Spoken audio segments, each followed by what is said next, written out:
안녕하세요. 저는 30대 초반의 여자이고 직업은 미술교사입니다. 남편은 같은 학교에서 수학교사로 일하고 있어요. 남편과는 처음에는 선후배 동료로 친구처럼 지내다가 자연스레 연인으로 발전, 결혼까지 하게 되었네요. 저희 친정이 집안 대대로 사학재단을 운영하고 그 부설의 학교에서 저희 부부는 교사로 일하고 있는 상황입니다. 제가 재단 이사장의 딸이다 보니까 아무래도 처음에 지금 학교에서 일하는 것이 많은 고민이 되었던 것이 사실입니다. 미술교사를 하고 싶긴 한데 괜히 우리 집안에서 운영하는 재단의 학교에 지원했다가 낙하산이다 뭐다 말들이 많을 것 같아서 꺼려지는 게 사실이야. 예, 네가 조건이 안 된다면 그런 말들을 걱정할 수 있겠지만 네 집안 배경과 상관없이 네가 미술교육과 수석으로 들어가서 또 차석으로 졸업했는데 너만큼 실력 있는 선생님감이 어딨다고 그래. 저는 일단 재단 이사장의 딸이라는 신분을 속이고 저희 학교에 지원을 했고 여러 절차를 거쳐서 정식 선생님이 되었죠. 아이들을 가르치는 일이 적성에 맞았고 또 학교 생활을 하면서 제 남편까지 만날 수 있었기 때문에 저는 그 후로 오랫동안 그때 친구의 조언을 감사하게 생각을 했답니다. 사람들은 저의 이런 배경과 또 금슬이 좋은 남편과의 관계를 보면서 그런 말들을 합니다. 차 선생은 가만 보면 다 가진 여자야. 친정은 사학재단을 가진 재벌에 본인은 스펙 빵빵한 미술교사. 남편은 잘생기고 실력 좋은 동료 수학교사. 게다가 와이프밖에 모르는 애처가 자기는 전생에 나라를 구했나 봐. 글쎄요. 저를 그렇게 좋게 봐주시다니 감사하네요. 그런데 저는 다둥이 엄마인 박 선생님이 제일 부럽던데요. 성별도 일남 이녀, 아들, 딸 골고루. 아이들은 모두 똘똘하고 건강하고. 차 선생 나이도 어린데 앞으로 순풍순풍 아기야 낳으면 되지 뭘 걱정해? 암튼 걱정 너무 없는 사람들이 보면 쓸데없는 걱정들 하고 앉았더라. 원래 타인의 밥그릇이 커 보인다지만 사람들의 심리란 게 기본적으로 상대에 대한 질투와 시기를 전제하고 있는 건 아닌가 그런 생각이 드는 요즘입니다. 제가 재단 이사장의 딸이라는 이유로 일을 잘해도 또 초임교사가 할 법한 흔한 실수를 해도 그게 굉장히 저의 배경과 연관지어 평가되는 일들이 비일비재하니까요. 이런 학교에서의 스트레스와 더불어 저의 가장 큰 고민은 임신과 출산입니다. 동료 선생님에게 다둥이 엄마인 것이 부럽다고 한 말은 그냥 하는 인사말이 아니었어요. 저는 정말이지 다복하게 아이들을 낳아 키우는 엄마들이 정말로 부러운 사람입니다. 자궁 내막증 합병증으로 인한 난임입니다. 환자분은 아예 임신이 불가능하다거나 영구적인 불임이라 할 순 없지만 환자분의 경우는 배란장애와 자궁 내 착상장애로 인한 난임이라 할 수 있어요. 딱히 피임을 한 것도 아닌데 결혼하고 1년이 지나도록 임신 소식이 없자 산부인과를 찾았고 저는 의사로부터 이런 청천벽력 같은 소리를 들어야 했습니다. 여보, 우리 너무 실망하지 말고 천천히 노력해보자. 완전히 불임도 아니고 난임이라는 건 임신할 수 있는 가능성이 충분하다는 거잖아. 그래, 스트레스가 가장 안 좋다니까 일단 마음을 좀 편히 가지고 천천히 노력해보자. 처음엔 그렇게 마음을 크게 먹고 임신을 위한 여러 가지 시도와 노력들을 기울였습니다. 몸에 좋다는 온갖 한약, 규칙적인 운동, 금주, 그리고 시험관 시술까지. 그러나 여러 가지 노력에도 불구하고 임신 소식은 요원했죠. 그렇게 거듭된 실패에 저는 어느 순간부터인가 우울증을 앓게 되었고 생전 처음 정신과를 다니며 항우울제까지 먹게 되었습니다. 계속 불면증에 당신 우울증이 심했는데 요즘 약 먹고는 좀 괜찮아진 것 같네? 그래, 솔직히 잠이라도 좀 잘 수 있어서 다행이야. 그런데 정신과 약을 먹은 후론 잠은 잘 자는데 자꾸 이상한 꿈에 시달리는 게 약을 계속 먹어도 되는 건지 좀 걱정이네. 자기야, 실은 자기가 요즘 그 약 먹고 불면증 고쳐서 아무 말 안 하려고 했는데 당신 정신과 약 먹고 나서 몽유병 생긴 거 알아? 몽유병? 뭐 잠자면서 꿈꾸는 상태로 막 돌아다니는 그런 거 말이야? 내가 진짜 요즘 그래? 뭐 심한 건 아니고 어제도 내가 자다 깼는데 당신이 옆에 없어서 거실로 나갔더니 당신이 베란다 쪽에서 왔다 갔다 하며 서성거리고 있더라고. 처음엔 또 불면증이 도졌나 하고 말을 걸었는데 당신이 눈 반쯤 감고 횡설수설하는 거 보고 나 그럼 계속 자면서 집안을 왔다 갔다 한다는 거야? 어제는 내가 자기 보고 이제 그만 들어가서 자자고 하니까 내 말 순순히 듣고 잘 따라오더라. 그 후론 내 옆에서 당신 잘 잤어. 살다 내가 몽유병이 있다는 얘기는 처음 들어. 내가 요즘 꿈자리가 사납고 흉흉한 게 그럼 그 때문이었나? 하도 불면증이 심하고 요즘 감정 기복이 심해서 약을 먹었는데 그게 꼭 탈이 난 게 아닌가 싶네. 저는 저에게 몽유병이 있다는 말을 듣고 처음에 엄청 겁을 집어먹고 의사에게 상담까지 했습니다. 일시적인 약물 부작용일 수도 있는데 정도가 심한 게 아니라면 일단은 좀 두고 보시는 게 어떨까요? 처방해드린 약을 복용한 뒤 불면증과 우울증 증상이 많이 개선되셨는데 당장 단약을 하기보단 일단 조금 더 복용하다가 단약을 결정하셔도 될 것 같습니다만. 의사는 몽유병의 정도가 심한 것이 아니고 뭐 대수롭지 않은 일이란 식으로 말을 하더군요. 남편 역시 저의 몽유병이 심각한 수준은 아니고 잠깐씩 침대에서 일어나 방이나 거실을 서성이는 정도라고 해서 저도 일단은 약 복용을 조금 더 해보자 그런 생각을 했죠. 사실 난임 판정을 받고 거듭 임신에 실패하면서 심각한 우울증이 찾아와 한때 일상생활이 힘든 지경까지 제 컨디션이 무척 난조였기 때문입니다. 우울증이 심해지며 생전 없던 불면증까지 생겼고 해서 정신과 약을 처방받아 매일 복용할 수밖에 없었던 겁니다. 얘 화라나, 너 요즘 정신과 약 먹는다는 게 사실이야? 아니, 엄마가 그걸 어떻게 하셨어요? 생전 그런 거 먹는 일 없던 애가 대체 무슨 일이니? 나 요새 계속 임신 실패하면서 우울증이 와서 항우울제 처방받아 먹었는데 그 부작용으로 내가 몽유병까지 생겼다네. 지금 시대가 어느 때인데 악이 없으면 그만이지. 그것 때문에 우울증에 약까지 먹니? 설마 김서방간이 시어머니가 너 임신 못한다고 구박하고 스트레스 주니? 내 이것들을 그냥. 엄마, 아니야. 엄마는 사실도 알지 못하면서 흥분부터 하고 그래요.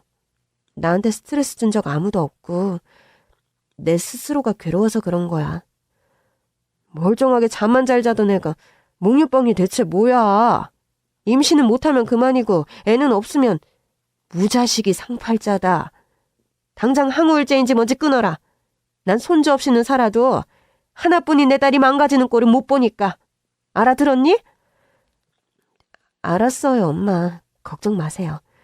약 당장 끊을게요. 저는 그렇게 약 복용하던 것을 멈추었지만 제게 생겨난 몽유병 증세는 호전될 기미가 없었습니다.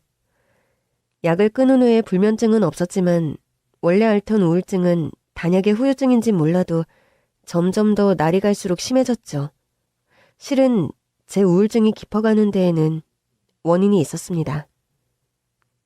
이번에도 비임신입니다. 저희 병원 측에서는 할 수 있는 모든 노력을 다해봤습니다만 자꾸 이런 결과를 내드리게 돼서 죄송하네요. 당분간은 환자분 몸을 추스르면서 임신에 대한 강박에서 벗어나는 시간을 가져보는 것이 어떠시겠어요? 저는 의사의 그런 말이 꼭 낫지 않는 환자가 병원 문턱을 열심히 드나드는 것이 부담스럽다는 뉘앙스로 들려서 좌절감이 컸더랍니다. 의사가 얼마나 골치가 아팠으면 내게 그런 말을 하는 걸까? 그 의사 불인간 아님 쪽으로 권위자로 유명한 사람인데 내게 그런 말을 하는 걸 보면 내가 엄마가 될 가망이 거의 없는 것 같아. 자기야, 너무 실망하지 말자. 우리가 엄마 아빠가 되는 방법이 꼭 있을 거야. 응? 저는 그렇게 절망스런 마음으로 하루하루를 보내고 있었습니다. 길거리에서 아기띠를 메고 걸어가는 여자만 봐도 눈물이 훅 솟구치고 어린이집 차량에서 아이들이 내리는 것만 봐도 서글픈 감정이 밀려와 다리가 후들거릴 지경이었죠. 나날이 심해지는 우울증과 더불어 몽유병 증세 역시 점점 심해졌고 매일같이 악몽을 꾸는 날들이 많았습니다. 사람 살려! 제발 저 살려주세요! 저는 그 차 타기 싫다고요! 여보, 정신 차려! 대체 무슨 꿈을 꾸길래 이렇게 발길질까지 하면서 괴로워하는 거야? 또 그 꿈이야. 이상한 옷을 입은 사람들이 내 방에 쳐들어와서 날 자꾸 억지로 데리고 가려고 하잖아. 분명히 안 좋은 곳으로 날 데려가려는 게 뻔한데 무서운 얼굴들을 하고 억지로 날 데리고 가려고. 난 필사적으로 안 가려고 도망가는데 힘세 보이는 남자들이 날 억지로 결박해서.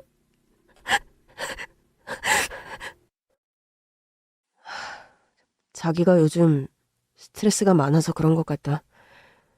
자기 어제는 자다가 벌떡 깨서 욕실문 부서져라 계속 두드렸던 거 알아? 내가 어제 또 그랬다고? 나가게 해달라고 막 소리 지르면서 말이야. 어제는 어머니까지 자다 깨셔서 자기 그러는 거 보고 걱정 엄청 많이 하셨어. 어제는 내가 창문도 하나 없는 방에 갇혀서 나오지 못하는 악몽을 꿨거든. 내가 거기서 빼내달라고 문을 두드렸는데 그게 욕실 문이었구나. 자기야, 마음을 좀 편하게 가질 수는 없을까? 내가 당신을 이렇게 사랑하는데 뭐가 그렇게 불안해서 그래? 저희 부부는 결혼하고 얼마 지나지 않은 시점부터 시어머니와 한 집에서 살고 있었습니다. 처음부터 시집살이를 할 계획은 아니었고 처음엔 그저 잠시 동안만 시어머니가 저희 집에 와서 생활할 계획이었죠. 예, 아가, 가만 보니 너희 두 부부 맞벌이 하면서도 따로 시터를 쓰는 것도 아니고 식사며 청소, 내가 가서 잠시 도와주는 거 어떻겠니? 먹는 걸 잘 챙겨 먹어야 임신도 더 잘 될 거 아니니. 보니까 너도 입맛이 까다롭고 우리 민수도 집밥을 좋아하는 앤데 너 임신 될 때까지만이라도 내가 가서 너희 식사 챙겨주는 거 어떠니? 어머니께서 그래주심 저야 감사하지만 힘드시지 않겠어요? 청소는 시터 아주머니를 일주일에 서너 번 부르고 있는데 식사는 아무래도 입맛에 맞는 시터분을 구하는 게 쉽지가 않아서 그냥 주로 사 먹고 있었는데. 안 그래도 너는 바깥 일도 하고 난임이라 건강을 잘 챙겨야 하는데 그렇게 바깥의 밥만 먹어서야 임신이 되겠니? 네가 불편하지만 않다면 너 먹는 것을 내가 신경 써서 챙겨주고 싶다만. 그럼 어머님께서 저 좀 도와주세요. 민수 씨도 외식만 하는 거 요즘 많이 힘들어했는데. 어머님 요리 솜씨면 저나 민수 씨나 끼니 때우는 일 걱정할 일은 없겠네요. 감사해요, 어머님. 아이고, 아니다. 밑반찬 챙겨다 주는 걸로 한계가 있어서 내가 걱정이 많았는데. 다행이구나. 그렇게 저희 부부가 사는 집에 들어와서 함께 사시게 된 시어머니였습니다.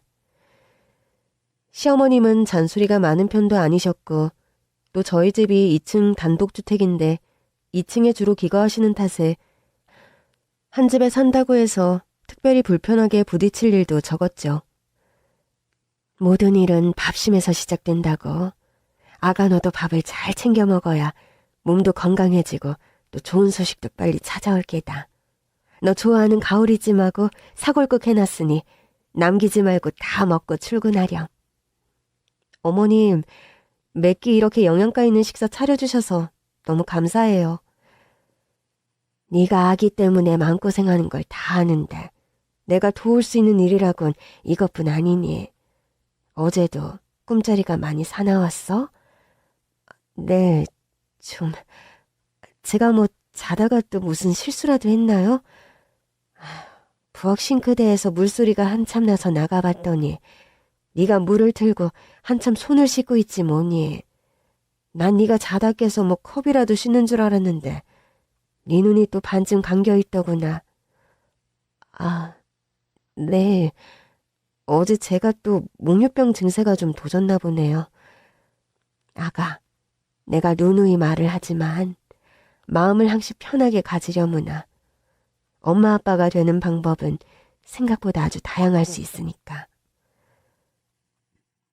저는 그때까지만 해도 시어머니의 그 말, 엄마 아빠가 되는 방법은 생각보다 아주 다양할 수 있다는 말의 의미를 정확하게 이해하지 못했던 것 같습니다.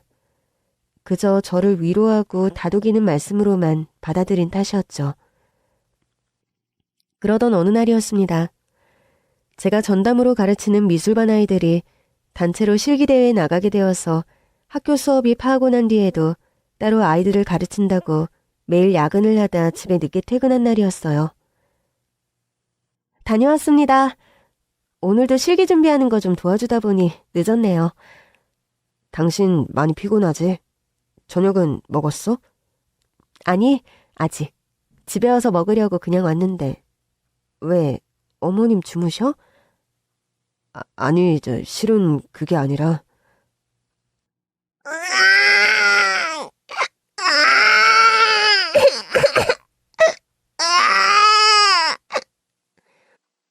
아니, 이게 웬 아기 울음소리야? 우리 집에 누가 아기 데려왔어?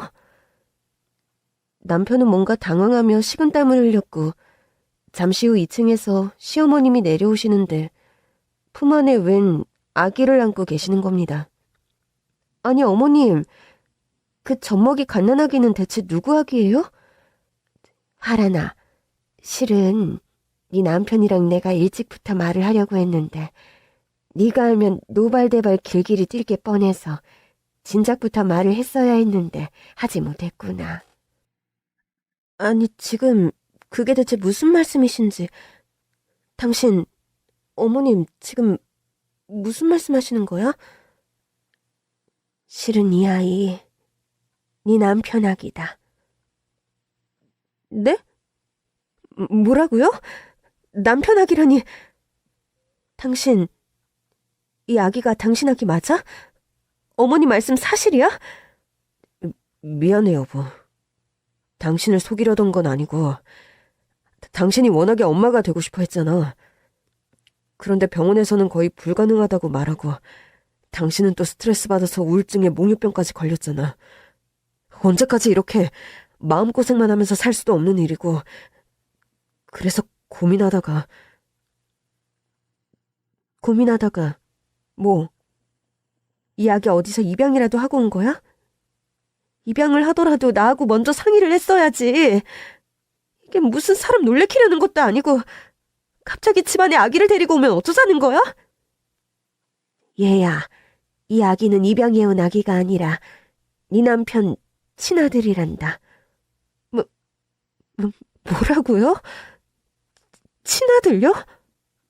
당신 뭐 불법으로 대리모라도 썼어? 그래? 자기야, 내가 명색이 교사고 당신도 교사인데 어떻게 그런 불법을 저지르니? 대리모는 아니고 그냥 잠깐 만나던 여자가 있었어. 원래부터 좀 알던 여잔데 뭐 심각한 사이였던 건 아니고. 난 그 여자하고 사이에 아기만 생기면 정리하려고 했어. 어차피 우리한테 필요한 게 아기니까. 그게 대체 무슨 말이니? 무슨 조선시대도 아니고 아기 낳자고 일부러 여자를 만났다고? 그 여자도 당신과 같은 생각이야? 어머님, 이게 대체 무슨... 이 사람이 이런 일 벌이는 거 어머님도 혹시 다 알고 계셨어요? 얘 화라나. 너무 흥분하지 말고 너도 차분하게 생각이라는 것 좀 해보렴. 민수 얘가 오죽 답답하면 그런 방도를 생각했겠니. 민수 보고 너무 뭐라고 탓할 것도 없다. 사실 그 여자를 소개시켜준 건 나니까. 어머님, 제정신이세요? 아기 낳을 목적으로 여자를 소개시켜요? 며느리인 제가, 버젓이 며느리인 제가 있는데 어떻게 그런 일을, 뭐 돈이라도 주고 그런 여자 구하신 거예요? 그럼 그게 대리모지. 뭐가 대리모인가요? 당신하고 어머님 지금 얼마나 무섭고 엄청난 일을 저지른 건지 알기나 해? 어머, 얘 말하는 것 좀 봐. 네가 확인하고 싶으면 얼마든지 확인해도 좋다만 우리는 그 여자한테 이런 한 푼 건넨 적이 없다. 너와 결혼하기 전부터 그 여자 민수를 죽자 사자 좋아하던 애다. 그래, 내가 솔직히 손주가 탐이 나서 그 여자를 이용한 점은 인정한다. 그렇다고 억지로 싫다는 애 강요한 것도 아니고 우리 사전 솔직하게 다 얘기했어. 아기를 원하는데 네가 불임이고 그쪽이 줄 수 있는 거 민수한테 줄 수 없냐고. 그래서 그 여자가 옳다구나 좋다 하던가요? 절 아무리 모질이로 보셨다고 해도 그런 말을 믿을 거라 생각하는 건 아니겠죠? 그 앤 옛날부터 민수 일이라면 자다가도 벌떡 일어날 만큼 민수밖에 모르는 애다. 민수한테 본인이 해줄 수 있는 일이 그 일이라면 얼마든지 그러겠다고 해서 낳게 된 아기야. 말도 안 돼. 이럴 수는 없어. 저는 정말 그 모든 사실을 믿을 수도 없고 인정하기도 싫어서 발악에 가까운 비명을 지르고 말았습니다. 죄인처럼 아무 말 없이 무릎 꿇고 앉아있는 남편의 모습마저 몸서리치기 싫고 화멸스럽다군요. 여보, 정말 미안해. 당신 약점 가지고 이런 일을 벌이면 안 되는 건데 그렇다고 당신이나 나나 아기를 간절히 원하는 마당에 우리 문제를 해결할 방법은 이것밖에 없다고 생각했어. 그 여자와의 사이에서 아기를 낳았지만 아기가 생긴 후론 그 여자 한 번도 안 만났어. 나한텐 예나 지금이나 당신뿐이야. 화 풀고. 이왕 이렇게 된 거 이 아기 우리 아들로 받아들여서 예쁘게 키우자. 어? 그래 아가. 그렇게 감정적으로만 받아들일 것이 아니야. 얘 우리 민수 호적에 올리자. 그러면 너도 없던 아들이 생기는 거 아니니? 그 여자 아기를 낳은 친엄마는 지금 어떻게 하고 있어요? 그 여자 지금 어디 있어요? 아까부터 사실을 말하려다 말았다만 실은 이 아기를 낳은 친엄마는 아기를 낳다 명을 달리해서 이미 이 세상 사람이 아니다. 이 아기도 알고 보면 정말 불쌍한 아기다. 얘야, 너 안 그래도 엄마 되는 게 소원이었는데 이렇게 불쌍한 아기, 그것도 생판 남도 아니고 네 남편의 친아들을 걷어서 사는 게 너한테도 얼마나 이로운 일이겠니? 안 그래? 그만, 제발 그만하세요. 정말 말도 안 되는 말을 반복해서 듣다 보니까 제가 정신줄 놓고 미쳐버릴 것만 같네요. 자세한 얘기는 저 정신 차리고 생각을 정리한 다음에 얘기하기로 해요. 일단 좀 씻고 나와야겠어요. 저는 그렇게 말하고 샤워실로 들어와 샤워를 했습니다. 머리를 5번이나 넘게 감는데도 꽉 찬 머릿속은 도무지 시원해질 기미가 보이지 않더군요.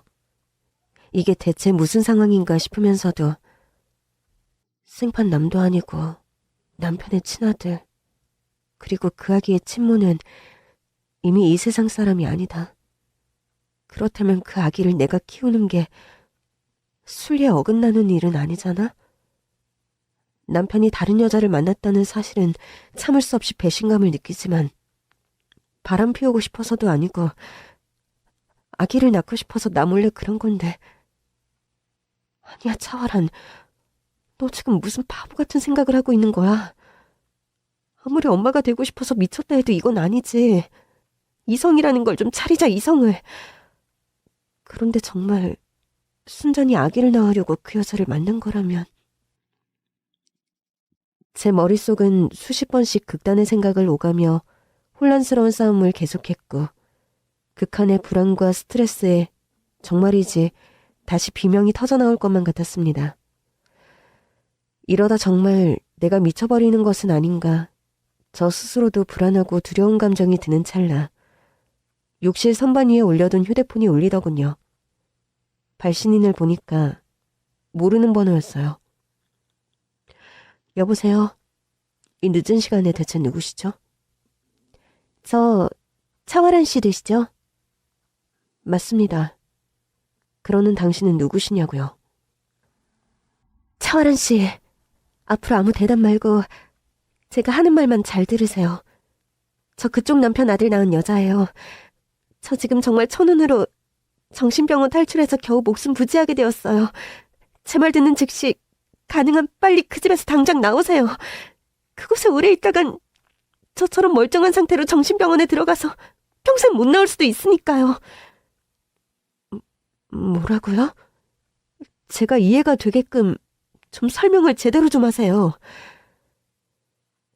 그렇게 욕실 안에서 샤워를 하다 묘령의 여자에게 전화를 받은 저는 그 여자의 간절한 목소리를 듣고 황당한 상황임에도 불구하고 뭔가 꼭 간절하게 진실을 호소하고 있다는 느낌을 지울 수가 없었습니다. 해서 불어 욕실 안에 물소리를 크게 하고 그 여자와 통화를 계속했죠. 지금 샤워한다고 욕실 안에 들어가 있으니까 잠깐 동안의 시간은 벌 수 있어요. 제 남편과 시어머니 그 둘 사이에서 당신 어떤 일이 있었던 건지 하나도 빼놓지 말고 다 이실직고 하세요. 그렇게 전화를 통해 그 여자에게서 듣게 된 사건의 전말은 정말이지 경악스럽고 기함할 만한 내용들이었습니다. 처음 민수 오빠의 전화를 받았을 때 저는 무척 반가웠어요. 대학 다닐 때 오빠와 나는 1년 정도 연애를 하다 헤어졌는데 그때 극성스러운 민수 오빠의 엄마가 하도 반대를 해서 헤어졌거든요. 미련이랄까? 그런 게 남아있는 전애인의 전화였고 내가 보고 싶다고 다시 만날 수 없냐고 간절하게 물어오는데 전 그쪽이 아내라는 것을 알면서도 한번 만나서 밥만 먹고 헤어지자. 그런 생각으로 처음 만나게 된 거고요. 그렇게 남편과 재회하게 된 그 여자는 한번 식사만 하고 헤어지자는 처음의 결심과는 다르게 남편과의 만남을 지속하게 되었다고 합니다. 전에 연애 시절의 민수 오빠는 좀 소극적이고 내성적인 사람이었는데 다시 만나게 된 그쪽 남편은 이런 말 죄송하지만 뭔가 사람이 바뀌었다고 해야 하나? 예전과 달리 굉장히 적극적이고 열정적인 태도로 제게 다가왔고 해서 저는 해서는 안 되는 만남을 지속하게 됐어요. 이런 말 다 핑계고 그쪽에게 씻을 수 없는 죄를 지은 거 사실이지만 너무 기분 나쁘게 듣지 마세요. 민수 오빠도 제가 좋아서가 아니라 분명 그쪽 나름의 확고한 목표 때문에 저에게 계획적으로 그렇게 다가온 거니까. 그 계획이라는 건 되묻지 않아도 무엇인지 뻔히 알 수 있는 목표였죠. 임신해서 아들을 얻는 것. 그것은 시어머니와 남편이 공동으로 바라는 목표였고 그를 위해 시어머니는 불어 연락이 끊긴 그 여자의 거치와 연락처까지 수소문해서 남편에게 전해준 것이더군요. 예전에 네가 만났던 그 영미라는 여자의 말이다. 옛날에 민수 너라면 죽고 못 살던 좀 어리숙한 그 여자애. 지금도 결혼도 안 하고 줄창 혼자 몸으로 회사 다니며 살고 있다던데. 그 애를 다시 만나서 우리가 뜻한 바를 이루는 게 어떻겠니? 엄마, 아무리 그래도 어떻게 후회를 감당할 자신은 있어서 그런 말씀하세요? 우리 상황이 아무리 답답해도 그건 불가능한 일이에요. 넌 다 좋은데 매사 그렇게 빨리 포기하는 게 옛날부터 단점이다. 이 엄마가 뜻한 바도 없이 너에게 그런 말을 내뱉겠니? 엄마가 다 계획이 있어서 하는 소리니까 너는 이 번호 영미 전화번호다. 전화해서 다시 만나볼 생각이나 해. 그 순진하고 모질한 애가 아직 널 마음에 품고 있어야 할 텐데 엄만 그게 걱정이다. 엄마, 설마 영미하고 저 사이에 아이를 낳길 바란다. 뭐 그런 말씀은 아니시죠?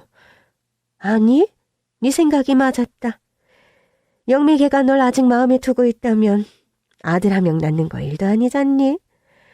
어차피 임신해서 출산한다 한들 걔는 떳떳한 입장이 아니잖아.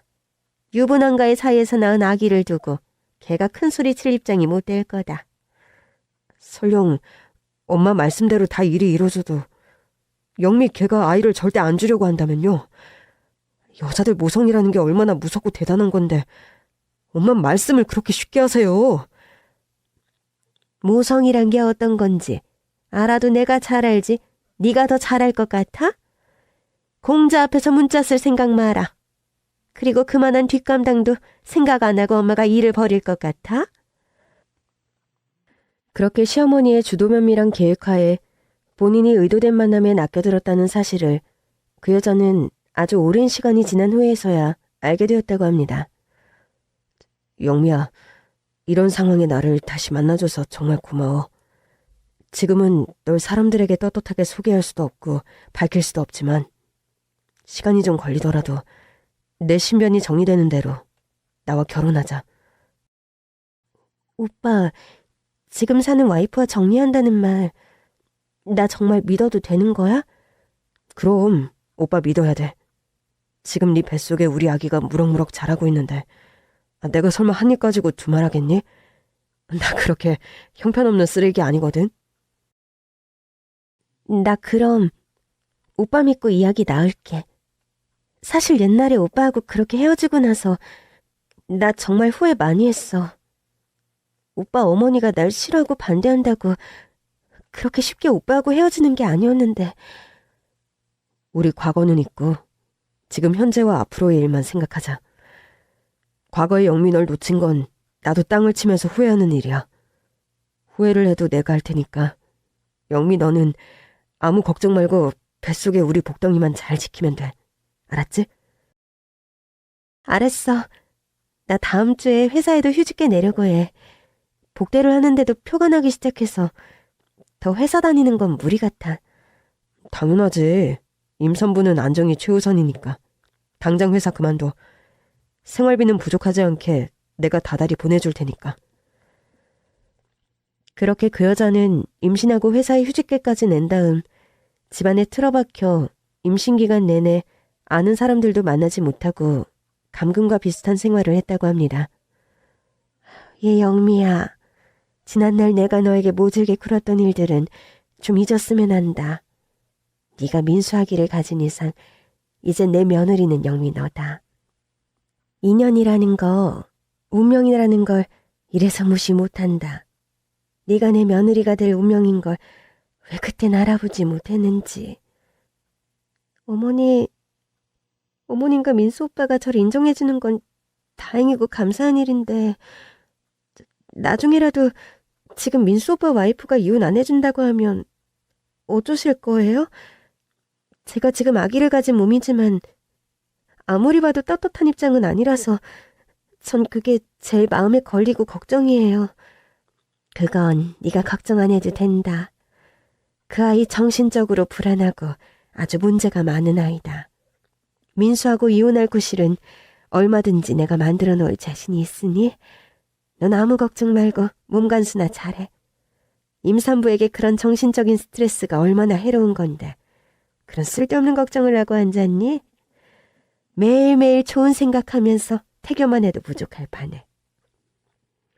그렇게 과거에 여자를 심하게 반대했던 시어머니였는데 여자의 임신 사실을 알고부터는 갑자기 태도가 돌변하면서 그 여자를 며느리 대우를 해주면서 살갑게 대해줬다는 겁니다. 제가 그런 대우를 받고 사탕 발린 말을 아무리 듣더라도 버젓이 아내가 있는 남자를 두고 그런 일을 벌이면 안 되는 거였는데 결과적으로 제가 다 벌받은 일이라고 이제는 생각하고 있어요. 아기를 출산하고 나서 저는 민수 오빠와 오빠 어머니의 진심을 알게 됐고 그 사람들이 얼마나 무서운 사람들인지도 알게 됐으니까요. 그 여자는 그렇게 우여곡절 끝에 출산일이 다가와 아기를 낳게 되었다고 합니다. 다행히 순산을 했고 아기의 성별은 남자아이였죠. 그런데 출산하고 나서 집에 돌아와 잠자리에 들었고 바로 그 다음 날이 되었는데 생전 보도 듣도 못한 정신병원의 폐쇄병동 안에 갇혀 있었다는 겁니다. 여기가 대체 어디예요? 우리 아기 대체 어디 갔어요? 김영미 씨는 아기를 낳은 적이 없고요. 여기는 땡땡병원 정신과 병동이에요. 무슨 말씀이세요? 전 분명히 3일 전에 아기를 낳았는데. 우리 복덩이 어디 갔지? 내 아기 당장 내놔요. 참 좋은 말로 해서는 안 될 환자네. 몇 달째 같은 말만 반복하면 대체 어쩌자는 거예요.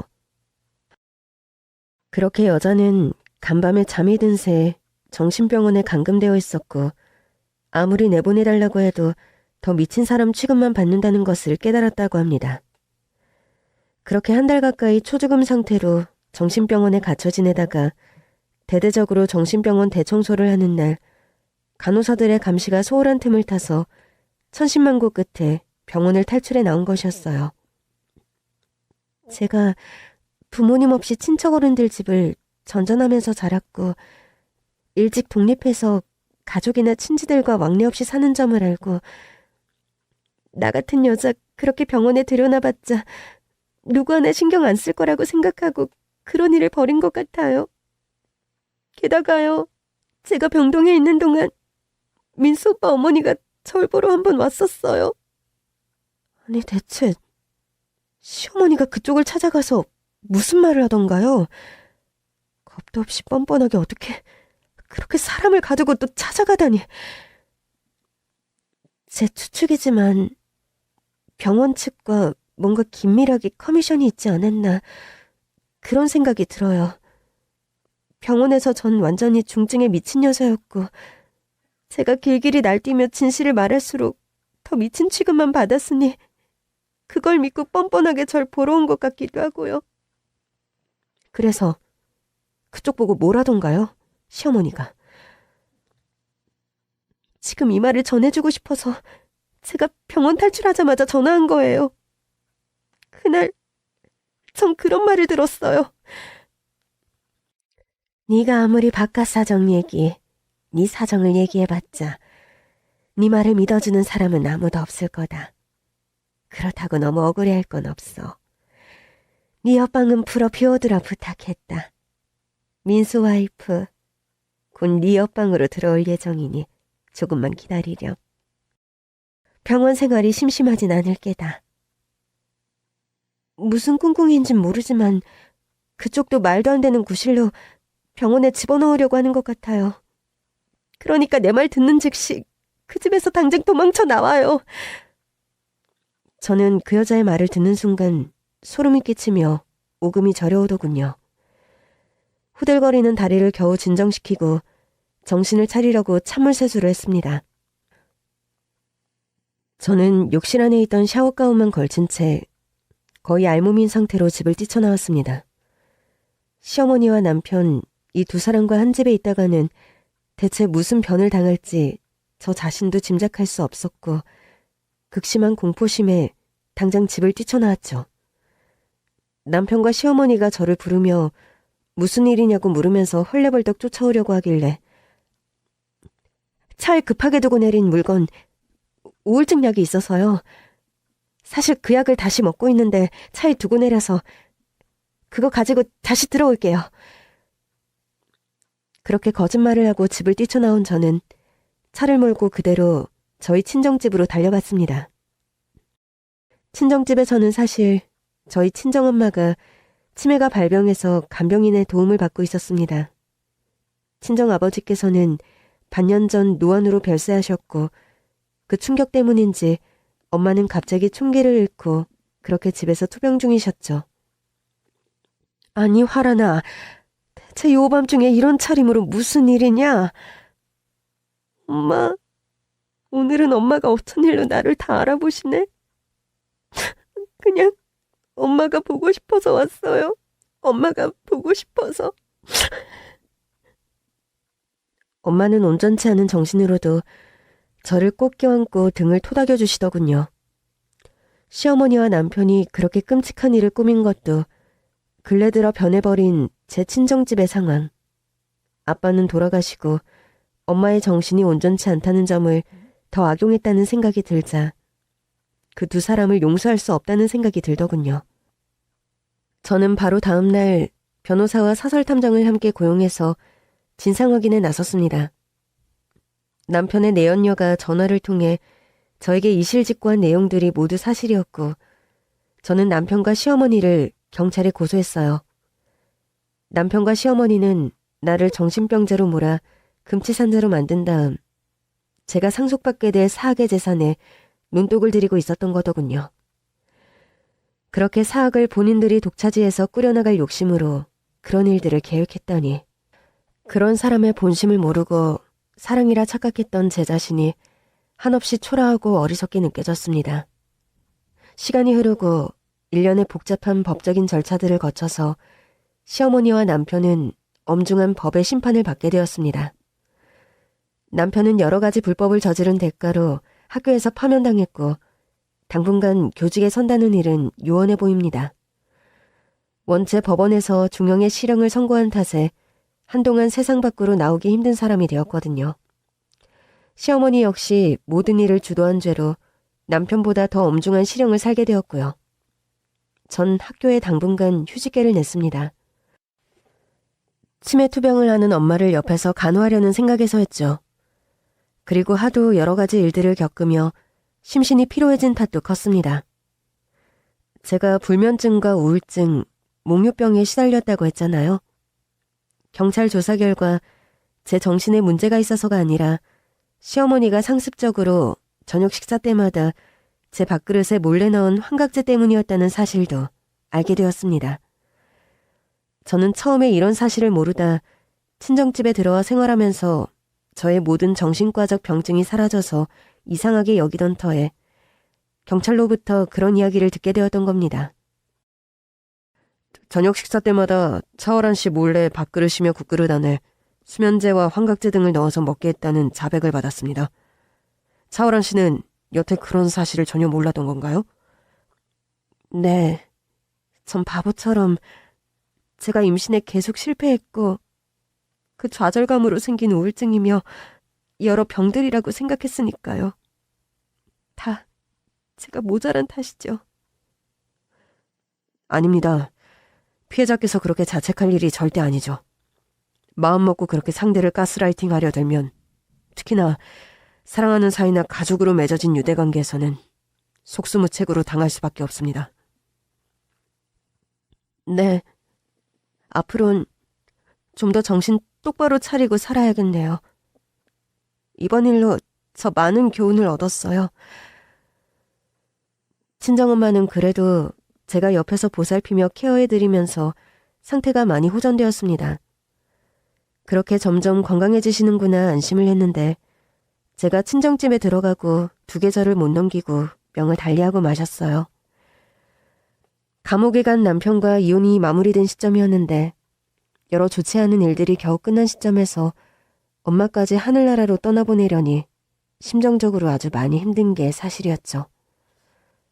제가 여기 오지 말아야 하나 고민을 많이 했는데 그래도 찾아뵙는 게 도리일 것 같아서 왔습니다.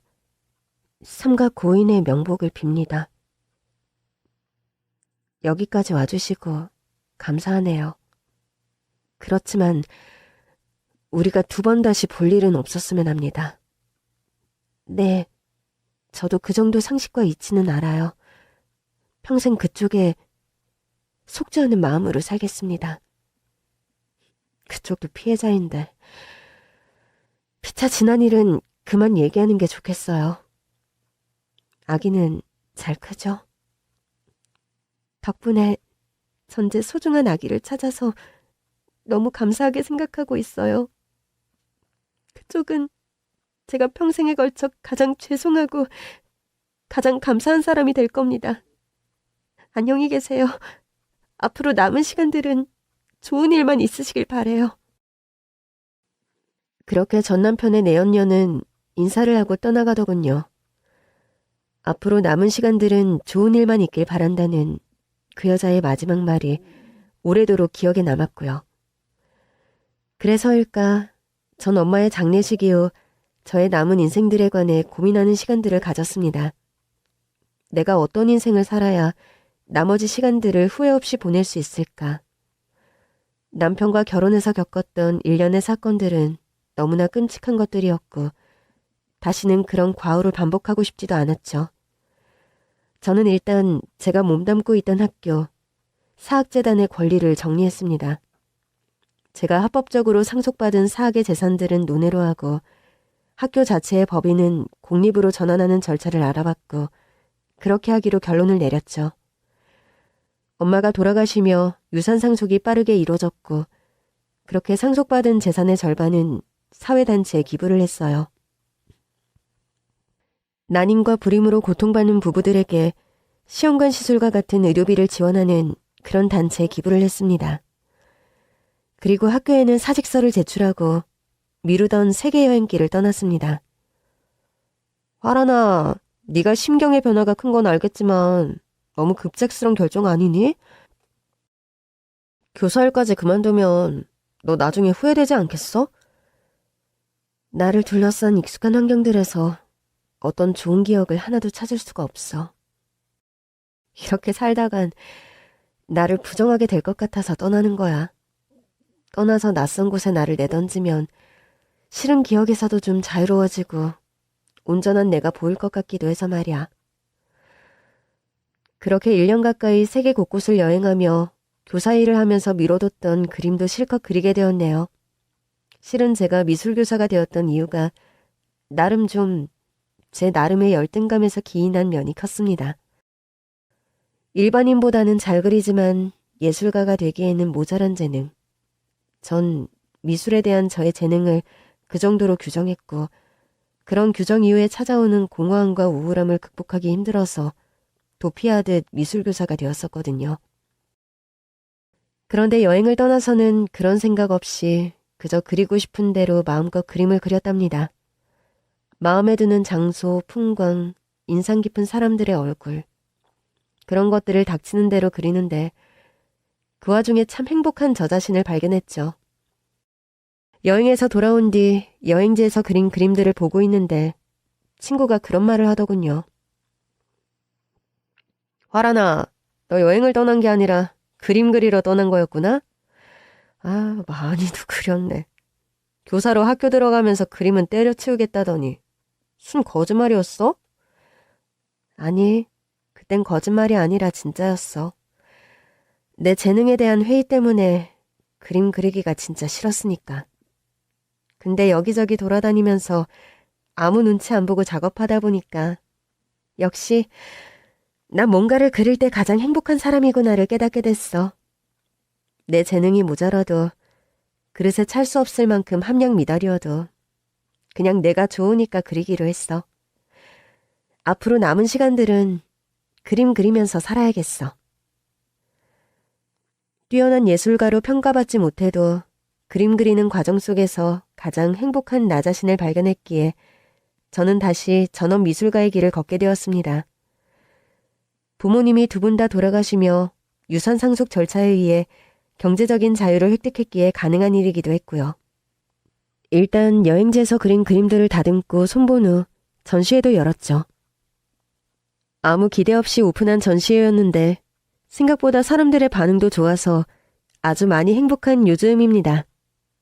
뭔가 도피하듯 제 능력에 대한 믿음이 부족해서 학교에 미술교사를 한다고 들어갔고 그곳에서 만났던 남편. 그 사람은 후에 알게 된 사실이지만 처음부터 철저히 절 이용할 생각밖에 없던 사람이었죠. 지나간 시간들이 썩 아름답지 못하지만 더 이상 과거에 연연해서 배신감, 증오심과 같은 감정들에만 묶여있지 않으려고 합니다.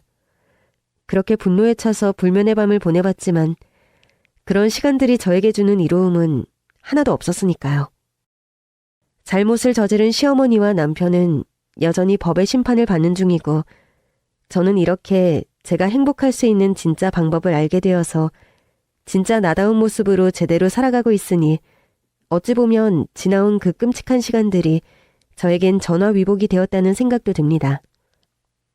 예전에 학교에 출근할 때는 오전 7시면 일어나 출근 준비를 했었는데 전업 화가의 길로 들어선 요즘도 저는 그런 루틴을 유지하고 있습니다.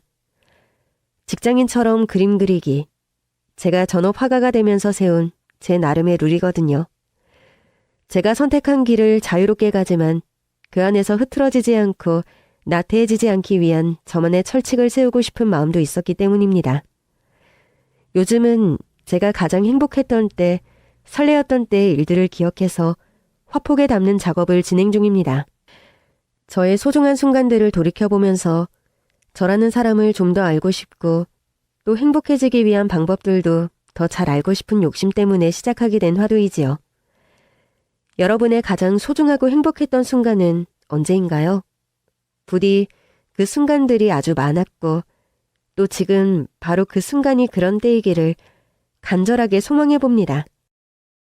긴 얘기 들어주셔서 정말 감사합니다.